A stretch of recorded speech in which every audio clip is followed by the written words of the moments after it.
अच्छा, इसके बाद है हमारे पास pyrogen test. This is very important test. इसमें क्या होता है कि हम पायरोजन को टेस्ट करते हैं। पायरोजन बेसिकली क्या होते हैं, फीवर प्रोड्यूसिंग होते हैं, केमिकल्स होते हैं, मेटाबॉलिक बाय प्रोडक्ट्स होते हैं माइक्रोब्स के। और पायरोजन का मतलब क्या होता है कि it is a Greek word. Pyro means fire और gen means beginning, that means beginning of fire. ठीक है, so pyrogens are fever producing metabolic by products of microbes. अच्छा, पायरोजन जो होते हैं ना, हम ये चाह रहे हैं कि हमारे जो पेरेंटल प्रोडक्ट्स हैं they should be free from pyrogen. ठीक है, पायरोजेनिसिटी नहीं होनी चाहिए, क्योंकि अगर पायरोजेनिसिटी हमारे प्रोडक्ट में होगी तो उसकी एफिकेसी का मतलब कम होगी, एफिशिएंट नहीं होगा हमारा प्रोडक्ट। अगर हम इंजेक्शन को दे रहे हैं और इंजेक्शन फीवर कॉज करवा रहा है तो ऐसे प्रोडक्ट जो होते हैं ना वो सूटेबल नहीं होते। अच्छा, हमारे पास मेटाबॉलिक बाय प्रोडक्ट दो तरह के होते हैं, एंडोटॉक्सिन और एक्सोटॉक्सिन। एंडोटॉक्सिन जो होते हैं ना वो लाइव बैक्टीरिया प्रोड्यूस करते हैं, सॉरी डेड बैक्टीरिया प्रोड्यूस करते हैं। जो एक्सोटॉक्सिन्स है ना, they are release by living bacteria. Endotoxins are heat-stable lipopolysaccharides present in the bacterial cell wall, released only when bacteria die. ठीक है, एंडोटॉक्सिन्स क्या होते हैं, हीट स्टेबल होते हैं और बैक्टीरियल सेल वॉल में प्रेजेंट होते हैं और they are made up of lipopolysaccharide. ठीक है, endotoxin basically gram negative bacteria के सेल वॉल में प्रेजेंट होते हैं। ठीक है, और endotoxin is a type of pyrogen. ठीक है, बेसिकली जो हम पायरोजन टेस्ट परफॉर्म करेंगे आगे जाके आप लोग देखोगे कि हम किस तरह से परफॉर्म करें, तो वो हम एंडोटॉक्सिन को टेस्ट कर रहे होते हैं। ठीक है, पायरोजन और भी तरह के हो सकते हैं, लेकिन जो टेस्ट हम परफॉर्म करें वो एंडोटॉक्सिन की कंफर्मेशन ऑफ एब्सेंस के लिए कर रहे हैं कि हमारे प्रोडक्ट में एंडोटॉक्सिन मौजूद नहीं है। ठीक है, endotoxins are stable to at least 175 degrees Celsius. Steam sterilization is ineffective, can pass through 0.22 micrometer filter. Endotoxin हमारे हीट स्टेबल हैं तो ऑफकोर्स ये बहुत हाई टेम्परेचर पे जाके जो है ना अनस्टेबल होते हैं। एटलीस्ट 175 डिग्री सेल्सियस पर भी ये स्टेबल होते हैं। इट मीन्स कि हम इस पर ऑटोक्लेव नहीं कर सकते, क्योंकि जब हम ऑटोक्लेव जो कि स्टीम स्टेरिलाइजेशन होती है उसमें हम टेम्परेचर रखते हैं ऑलमोस्ट 121 डिग्री सेल्सियस। तो 121 डिग्री सेल्सियस जैसे मैंने आप लोगों को बताया था लास्ट लेक्चर में कि हम पेरेंट्रल प्रोडक्ट की जो प्रोसेसिंग थी उसमें स्टेरिलाइजेशन था। तो स्टेरिलाइजेशन के स्टेप पे हमने कहा था कि हम इसको प्रोडक्ट को फ्री फ्रॉम माइक्रोब्स करें। तो अगर हमारे प्रोडक्ट में एंडोटॉक्सिन प्रेजेंट है तो वो स्टेरिलाइजेशन उसमें ऑटोक्लेविंग के थ्रू इनफेक्टिव नहीं होंगे। ऑटोक्लेविंग के थ्रू जो है ना वो उसमें से रिमूव नहीं होंगे। दैट मीन्स कि हमें पायरोजन के लिए अलग से टेस्ट परफॉर्म करना होता है। और हम 121 डिग्री सेल्सियस से ज़्यादा टेम्परेचर भी इसलिए भी नहीं करना चाह रहे कि ऐसा ना हो कि हमारा प्रोडक्ट ख़राब हो जाए। ठीक है, इसके अलावा they can pass through 0.22 micrometre filter. मतलब ये इतने छोटे होते हैं कि इवन जो हमारा 0.22 माइक्रोमीटर बहुत ही स्मॉल साइज वाला फिल्टर होता है, ये उसमें से भी पास आउट हो जाते हैं।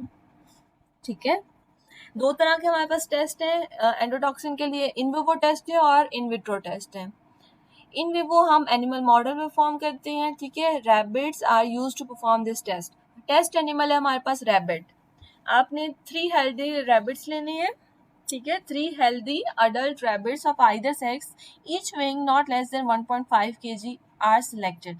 आपने तीन जो रैबिट्स लेनी है वो मेल रैबिट्स भी हो सकते हैं, फीमेल रैबिट्स भी हो सकते हैं, और उनका वेट 1.5 kg से कम नहीं होना चाहिए। ठीक है, नॉट लेस देन 1.5 kg।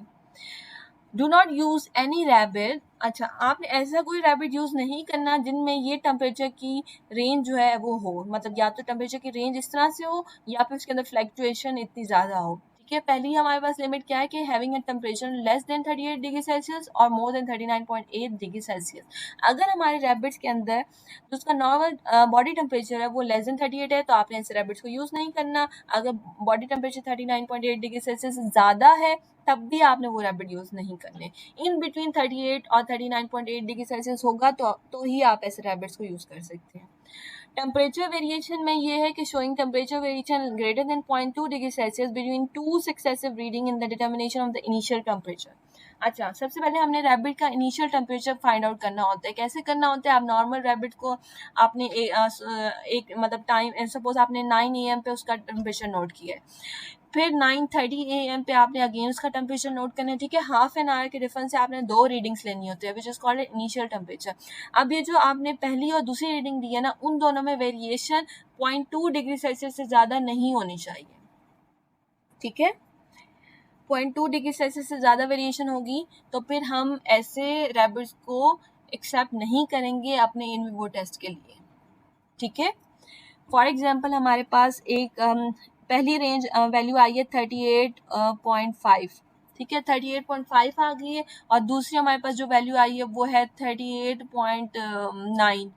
तो 38.5 और 38.9 में हमारे पास डिफरेंस 0.4 तक आ जाता है, which is greater than 0.2 degree Celsius, तो हम ऐसा रैपिड यूज़ नहीं करेंगे। लेकिन अगर पहली वैल्यू 38.5 है, सेकेंड वैल्यू हमारे पास 38.6 है, तो फिर हम इसको एक्सेप्ट कर लेंगे, ठीक है। टेम्परेचर का हमने बहुत ख्याल रखना है, क्योंकि ये हमारा पूरा एक्सपेरिमेंट बेस इस चीज़ पे कर रहा है कि रैबिट के बॉडी टेम्परेचर क्या होगा, ठीक है। बॉडी टेम्परेचर, क्योंकि हम पायरोजन टेस्ट पढ़ रहे हैं, पायरोजन इज फीवर कॉजिंग, तो बॉडी टेम्परेचर से ही हम उसको टेस्ट करेंगे। All syringes, needles and glassware should be pyrogen free, heating eight 250 degree Celsius for 30 minutes. हमारे पास जितने भी सिरिंजेस, नीडल, ग्लासवेयर हमने यूज़ करने हैं अपने टेस्ट के लिए, वो सारे पायरोजन फ्री होंगे। हमने उसको हीट अप करना है एट 250 डिग्री सेल्सियस, ठीक है, फॉर 30 मिनट्स, ठीक है। 250 तक क्यों कर रहे हैं? ताकि हमारे पास उसमें कोई एंडोटॉक्सिन वगैरह प्रेजेंट तो मुश्किल हो जाए, और 30 मिनट्स तक उसको हीट करना है। अच्छा, अब हम मेथड की तरफ आ जाएं, तो डिज़ोल्व और dilute the sample with a pyrogen free saline solution. हमने अपने सैंपल को डिज़ोल्व करवाना है और डाइल्यूट करवाना है पायरोजन फ्री सलाइन सॉल्यूशन के साथ, ठीक है। हमने जो सलाइन सॉल्यूशन यूज़ करना है डाइल्यूशन के लिए, वो पायरोजन फ्री होना चाहिए। ऐसा ना हो कि इस सलाइन सॉल्यूशन की वजह से कोई पायरोजेनिसिटी आ जाए, ठीक है। Warm the sample to approximately 38.5 degree Celsius temperature before injection. अब हमने अपने सैंपल को वार्म अप करना है एट 38.5 डिग्री सेल्सियस। हम क्यों वार्म अप कर रहे हैं अपने सैंपल को? उसका रीज़न ये है कि हमारा जो टेम्परेचर सैंपल का होना चाहिए, it should be approximately equal to the body temperature of the rabbits, ठीक है। ऐसा ना हो कि इंजेक्शन आपका ठंडा हो, टेम्परेचर बहुत लो हो, और आप जब बॉडी उसको रैबिट को इंजेक्ट करें तो इस टेम्परेचर वेरिएशन की वजह से ही जो है ना हमारा जो बॉडी टेम्परेचर है उसका रैबिट का वो चेंज हो जाए, ठीक है। उस चीज़ को कंट्रोल करने के लिए कि हमारे रिजल्ट्स में कोई वेरिएशन ना आए टेम्परेचर की वजह से, हमने अपने सैंपल को भी वार्म अप करना है according to the body temperature of the rabbit, ठीक है। क्योंकि ये सारा एक्सपेरिमेंट ही टेम्परेचर, बॉडी टेम्परेचर की बेसिस पे है, तो टेम्परेचर के लिए आपने बहुत स्ट्रिक्ट लिमिट्स रखनी है, स्ट्रिक्ट प्रिकॉशंस को अपनाना है। The volume of injection should not be less than 0.5 ml per kg and not more than 10 ml per kg of the body weight. अच्छा, वॉल्यूम ऑफ इंजेक्शन आपने कितना इंजेक्ट करना है? It should not be 0.5 less than 0.5 ml पर kg। आपने 0.5 ml से कम inject नहीं करना according to the per kg weight of the rabbit, ठीक है। बॉडी हम जो भी इंजेक्शन यूज़ करते हैं, अगर हम बॉडी वेट के हिसाब से कर रहे हैं तो वो रैबिट में आपका per kg of the rabbit weight होगा, ठीक है। 0.5 ml पर kg से कम नहीं, और 10 ml पर kg से ज़्यादा इंजेक्शन नहीं होना चाहिए। With hold water during test perform करने के दौरान हमने रैबिट्स को पानी नहीं देना, ठीक है। उसके बाद क्या करना है? Record body temperature of the rabbits, और आपने बॉडी टेम्परेचर रैबिट्स के रिकॉर्ड करना है। सबसे पहले इनिशियल रीडिंग होगी। इनिशियल रीडिंग आपने सैंपल इंजेक्ट करने से पहले लेनी होती है, ठीक है। 2 normal readings of temperature should be taken prior to the test injection at an interval of half an hour and its mean is calculated. सबसे पहले आपने बॉडी टेम्परेचर नोट करना, इनिशियल टेम्परेचर सैंपल इंजेक्ट करने से पहले आपने एक अपना उसका ले लिया टेम्परेचर, थोड़ी देर आधे घंटे के बाद आपने दूसरा उसका जो है रीडिंग नोट करनी है। अब जो पहली और दूसरी रीडिंग थी उन दोनों का आपने मीन निकाल लेना, दैट मीन्स मतलब एवरेज आप कैलकुलेट कर लोगे दोनों का, तो जो एवरेज वैल्यू होगा आपकी आएगी ना, वही आपकी इनिशियल रीडिंग होगी। The solution under test is injected through an ear vein. आपने अपने सोल्यूशन को इंजेक्ट करवाना है रैबिट के अंदर, जो हमारे सैंपल है, through air when. Record the temperature of each rabbit in an interval of 30 minutes for 3 hours. फिर क्या करना है? आपने टेम्परेचर नोट करना है। सैंपल इंजेक्ट करने के बाद आपने 3 घंटे तक रैबिट का टेम्परेचर नोट करना है। किस तरह से नोट करना है? आफ्टर एवरी 30 मिनट्स, ठीक है। आधे आधे घंटे के फासले से आपने 3 घंटे तक रीडिंग्स उसकी नोट करनी है। The difference between the initial temperature and the maximum temperature is recorded, taken as a response. फिर क्या करना है आपने कि इनिशियल टेम्परेचर और जो मैक्सिमम टेम्परेचर होगा उनका डिफरेंस निकालना है, ठीक है। उसको माइनस करवा देंगे, मैक्सिमम में से इनिशियल को माइनस करेंगे तो हमारे पास जो रिजल्ट आएगा, जो वैल्यू आएगी, that would be the increase in temperature, ठीक है। ये हमारे पास रिस्पॉन्स होगा टू द सैंपल इंजेक्शन। इस रिस्पॉन्स की बेसिस पे हम ये डिसाइड करेंगे कि हम अपने सैंपल को, हम अपने बैच को एक्सेप्ट करेंगे या फिर रिजेक्ट करेंगे, ठीक है। रिजल्ट कैसे आप इंटरप्रेट करोगे? If no rabbit shows an individual rise in temperature 0.6 degree Celsius or more above its respective control temperature, ठीक है। And if the sum of the three temperature rises does not exceed 1.4 degrees Celsius, the test material meets the requirement for the absence of pyrogens, ठीक है। इसमें क्या होता है कि अगर हमारे रैबिट, किसी भी रैबिट का जो टेम्परेचर राइज हुआ है ना वो 0.6 डिग्री सेल्सियस से ज़्यादा नहीं है, दैट मीन्स कि उसने हमारी लिमिट्स को फॉलो किया है, ठीक है। किसी भी रैबिट में 0.6 डिग्री सेल्सियस से ज़्यादा टेम्परेचर राइज नहीं होना चाहिए। कितने रैबिट्स हमने यूज़ किए थे? हमने 3 रैबिट्स यूज़ किए थे, ठीक है। 3 हेल्थी रैबिट्स हमने यूज़ किए थे। तीनों रैबिट्स में जो हमारा डिफरेंस आया टेम्परेचर का, वो टेम्परेचर डिफरेंस जो हमने मैक्सिमम और इनिशियल रीडिंग का मतलब डिफरेंस निकाला था, वो जो टेम्परेचर राइज हुआ था वो टेम्परेचर 0.6 डिग्री सेल्सियस से ज़्यादा ना हो, ठीक है। ये पहली लिमिट आ गई। अब इस एक लिमिट ने, बेशक हमारे रैबिट्स ने ये लिमिट फॉलो की है, लेकिन जब तक वो सेकंड लिमिट फॉलो नहीं करेगा हम अपने बैच को एक्सेप्ट डिक्लेयर नहीं करेंगे, ठीक है। सेकंड लिमिट क्या है कि हमारे पास जो 3 रैबिट्स थे ना, हमने उन तीनों के राइज इन टेम्परेचर को एड अप करना है, ठीक है। रैबिट 1 का कितना टेम्परेचर राइज हुआ है, रैबिट 2 और रैबिट 3 का, और उन तीनों को हम एड अप करेंगे। तो एड अप करने के बाद it should not be more than 1.4 degree Celsius, ठीक है। सिंगल रैबिट्स का individual rise in temperature 0.6 degree Celsius से ज़्यादा ना हो, और अगर तीनों को हम एड अप करते हैं तो वो 1.4 डिग्री सेल्सियस से ज़्यादा ना हो। ये दोनों लिमिट्स अगर हमारी रैबिट्स फॉलो कर रहे हैं तो फिर हम अब एक्सेप्ट करेंगे कि हमारे सैंपल्स में पैरोजन नहीं है, ठीक है। दैट मीन्स कि हमारा सैंपल जो है ना, it is free from pyrogen, free from endotoxin specifically, ठीक है। अब ये जो 2 लिमिट्स हैं, इसमें ऐसा भी हो सकता है कि हमारी पहली लिमिट फॉलो हो और दूसरी लिमिट फॉलो ना हो। वो किस तरह से कि सपोज रैबिट 1 का जो राइज इन टेम्परेचर है वो है 0.5, रैबिट 2 का भी 0.5 है, रैबिट 3 का भी 0.5 है। तो इस तरह जो हमारी पहली लिमिट है कि 0.6 से ज़्यादा ना हो, तो वो तो फॉलो हो रही है क्योंकि सब में 0.5 है। लेकिन 0.5 और 0.5 को जब आप एडअप करो तो वो बन जाएगा 1.5। तो जब वो 1.5 बनता है तो ये तो फिर वो सेकंड लिमिट को फॉलो नहीं कर रहा, क्योंकि हमारी लिमिट ये है कि 1.4 से ज़्यादा ना हो तीनों का सम, और हम जब 0.5 का एडअप करें तो वो 1.5 बन रहा है।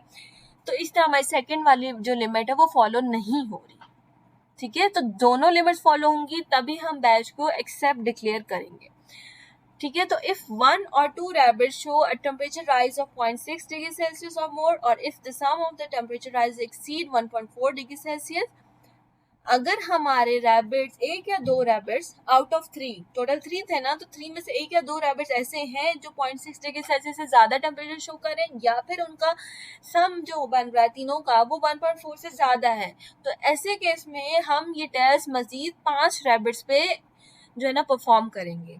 पहले 3 रैबिट्स थे, अब हमने मजीद 5 रैबिट्स पे ये टेस्ट परफॉर्म करना है, टोटल बन जाएंगे 8। तो टेस्ट परफॉर्म करने के बाद अब हमारी क्या वैल्यूज होनी चाहिए, क्या लिमिट्स हैं कि if not more than 3 out of 8 rabbits show individual rising temperature of 0.6 degree Celsius. अच्छा, अब हम क्या चाह रहे हैं कि out of 8 not more than 3, मतलब 3 में वेरिएशन आ सकती है, ठीक है। 3 रैबिट्स में वेरिएशन आ सकती है, लेकिन नॉट मोर देन 3 रैबिट किसी में भी 0.6 डिग्री सेल्सियस से ज़्यादा वेरिएशन नहीं होनी चाहिए, ठीक है। और हमारे 8 रैबिट्स का जो सम बनेगा, राइज इन टेम्परेचर का जो सम बनेगा, वो 3.7 डिग्री सेल्सियस से ज़्यादा नहीं होना चाहिए, ठीक है। Not more than 3 out of 8 rabbits, उनका टेम्परेचर 0.6 से ज़्यादा नहीं होना चाहिए, और sum of rise in temperature of 8 rabbits वो 3.7 से ज़्यादा नहीं होना चाहिए। ये दोनों लिमिट्स अगर हमारी मीटअप हो रही हैं, the test material meets the requirement for the absence of pyrogens. ठीक है, तो दैट मीन्स हम अपने बैच को एक्सेप्ट करेंगे और ये डिक्लेयर करेंगे कि this is free from pyrogens. ठीक है, पायरोजेनिसिटी को हमें ड्यूरिंग एक्सपेरिमेंट भी कंट्रोल करना है और इस चीज को वेरीफाई करना है ड्यूरिंग टेस्ट कि हमारे सैंपल के अंदर कोई भी पायरोजन नहीं है। अच्छा, ये जो हमने अभी पढ़ा that was in vivo test जो कि हम एनिमल मॉडल पे कर रहे हैं। अब हम पढ़ेंगे इन विट्रो टेस्ट जो कि हम लैब के अंदर परफॉर्म करेंगे। इन विट्रो टेस्ट में हमारे पास आ जाता है लाल टेस्ट। लाल टेस्ट जो होते हैं ना, मोस्टली इंटरव्यूज में पूछा जाता है कि लाल टेस्ट को एक्सप्लेन करें, ये क्या है, इस कौन सी स्पीशीज से ऑब्टेन्ड होता है और किस चीज़ के लिए हम परफॉर्म करते हैं। तो यहाँ पे आप लोगों ने पायरोजन तो अक्सर लोग बता देते हैं, लेकिन आप लोगों ने एक चीज जरूर मेंशन करनी है कि पायरोजन कौन सा, हम एंडोटॉक्सिन के लिए ये टेस्ट परफॉर्म करते हैं, इन विवो इन विट्रो दोनों। ठीक है, लाल टेस्ट, इसको हम LAL test means limulus amebocyte lysate test, more sensitive and accurate than in vivo test जो हमने एनिमल मॉडल रैबिट्स पे किया था, उससे ज्यादा ये सेंसिटिव और एक्यूरेट है। Extract from the blood cells of the horseshoe crab contain an enzyme called Limulus amebicide lysate which reacts with the pyrogen so that an assay mixture increases in viscosity and opacity until an opaque gel is formed। अच्छा, होता क्या है कि हमारे पास एक species है horseshoe crab. ठीक है, हॉर्सशू क्रैब क्या होता है, जिसका बायोलॉजिकल नेम लिमुलस पोलिफेमस है। ठीक है, एक स्पीशी है हॉर्सशू क्रैब। इन क्रैब्स का नाम बायोलॉजिकल नेम है लिमुलस पोलिफेमस। ठीक है, इन क्रैब्स के हार्ट पंक्चर से हमें ऑब्टेन होता है लिमुलस अमीबिसाइड लाइजेट एंजाइम। ठीक है, ये वाला जो एंजाइम हमें ऑब्टेन होता है ना, ये एंजाइम बेसिकली क्या करता है, ये पायरोजन के साथ रिएक्ट करके ना ओपेक जेल बना देता है जो कि हमें कंफर्म करता है कि हमारे सैंपल के अंदर पायरोजन है। So this is the principle of Lal test कि Limulus amebicide lysate react with the pyrogen present in the sample that result in increase in viscosity and the formation of opaque gel। ठीक है, ये इसका basic principle है। LAL collected by bleeding healthy mature specimen by heart puncture. हमने healthy जो है ना horseshoe crab लेना है, उसके हार्ट को पंक्चर करना है, हार्ट पंक्चर से हमें अमीबोसाइड ऑब्टेन होंगे। अमीबोसाइड्स को हमने केयरफुली कंसंट्रेट करना है, फिर वॉशिंग करनी है, उसके बाद इसकी लाइसिस करवानी है। जब उसको हम लाइसिस करवाएंगे थ्रू ऑस्मोटिक इफेक्ट तो हमारे पास ऑब्टेन होगा लिमुलस अमीबोसाइड लाइजेट एंजाइम। ठीक है, इस एंजाइम से क्या होगा, हम चेक करेंगे कि हमारे सैंपल के अंदर पायरोजन प्रेजेंट है या नहीं है। बेसिकली होता ये है कि जो माइक्रोबायोलॉजिस्ट होते हैं वो अपनी लैब्स में ये टेस्ट परफॉर्म करते हैं और लाल रिएजेंट को कलेक्ट करते हैं, आइसोलेट करते हैं, और फार्मास्यूटिकल लैब्स में लाल रिएजेंट ऑर्डर किया जाता है और वहीं से फिर बस उस लाल रिएजेंट से डायरेक्ट हम अपना टेस्ट परफॉर्म करेंगे। ठीक है, क्रैब्स अमीबिसाइड मैकेनिज्म क्या है कि क्रैब का जो अमीबिसाइड ब्लड सेल्स होते हैं वो क्या करते हैं, प्रोटीनिशियस जेल बना देते हैं विद एंडोटॉक्सिन। ये जो प्रोटीन का बना हुआ जेल होता है ना, प्रोटीनिशियस जेल, ये जो होता है ना वो इंडिकेट करता है कि हमारे सैंपल के अंदर एंडोटॉक्सिन प्रेजेंट है या नहीं। Before the test equipment is depyrogenated. हमने जो भी टेस्ट में अंदर इक्विपमेंट यूज करना है आपने उसको डीपायोजिनेट करना है। दिस इज वेरी इंपॉर्टेंट, ऐसा ना हो कि हमारे इंस्ट्रूमेंट की वजह से पायरोजेनिसिटी शो। ठीक है, during the test performance avoid endotoxin contamination. आपने एंडोटॉक्सिन की कंटामिनेशन से भी प्रिवेंट करना है। प्रोसीजर क्या है, प्रोसीजर ये है कि equal volume of LAL reagent and test solution.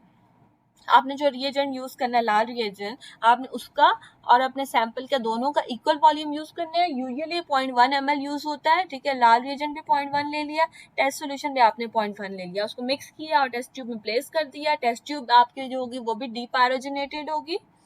ठीक है, उसके बाद आपने उस टेस्ट ट्यूब को इंक्यूबेट करवा देना है at 37 degree Celsius for 1 hour. ठीक है, आफ्टर 1 आवर अपने इंक्यूबेटर में से अपने सैंपल को, अपनी टेस्ट ट्यूब को निकालना है।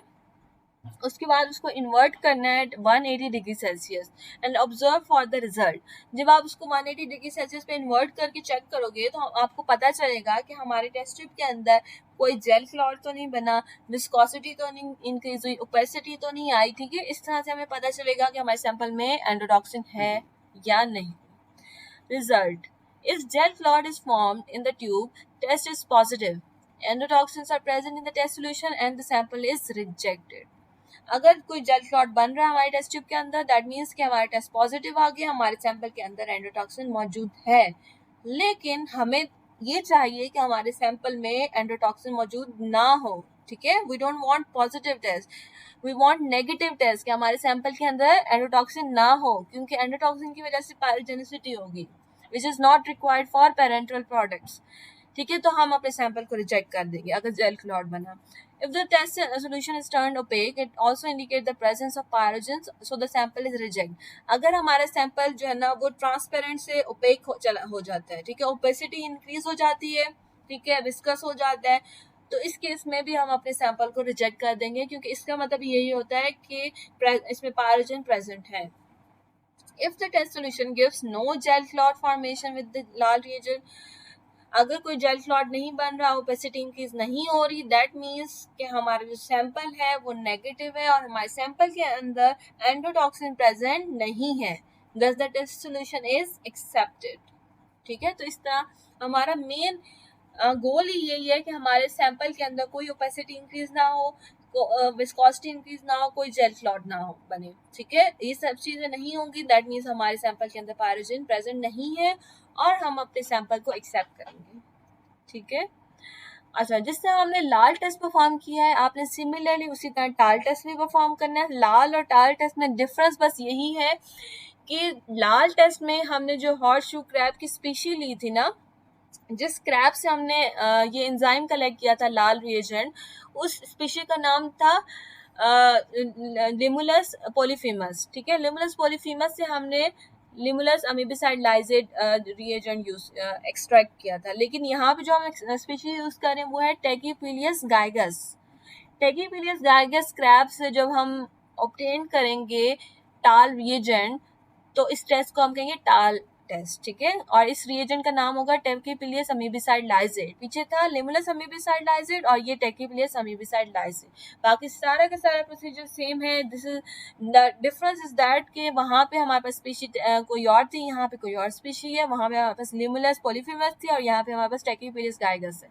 बाकी सारा का सारा सेम प्रोसीजर। अगर आपके पास एग्जाम में पूछा जाए कि प्रोसीजर लिखे लाल टाल टेस्ट का, तो आपने सारा वही प्रोसीजर लिखना है, सिर्फ आपने लाल रिएजेंट की जगह पे टाल रिएजेंट रखना है और स्पीशी भी आपने मेंशन करनी है कि हम कौन से स्पीशी से ये ऑब्टेन करेंगे, ठीक है। So this was all about quality control test for parenterals. अगर आप लोगों का कोई भी क्वेश्चन है तो आप लोग मुझसे पूछ सकते हैं, लेकिन आप लोग ने इस टेस्ट को अच्छी तरह से समझना है, बिकॉज पेरेंटल्स के जितने भी टेस्ट हैं सारे बहुत इंपॉर्टेंट हैं, और स्पेशली जो हमारा ये पायरोजन वाला टेस्ट है, लाल और टाल के बारे में बहुत ज़्यादा पूछा जाता है इंटरव्यूज़ के अंदर, या फिर कोई भी आप टेस्ट वगैरह दे रहे हैं कमीशन के, उसमें ज़रूर पूछा जाता है ये, ठीक है। So that was all about QC test for parentals.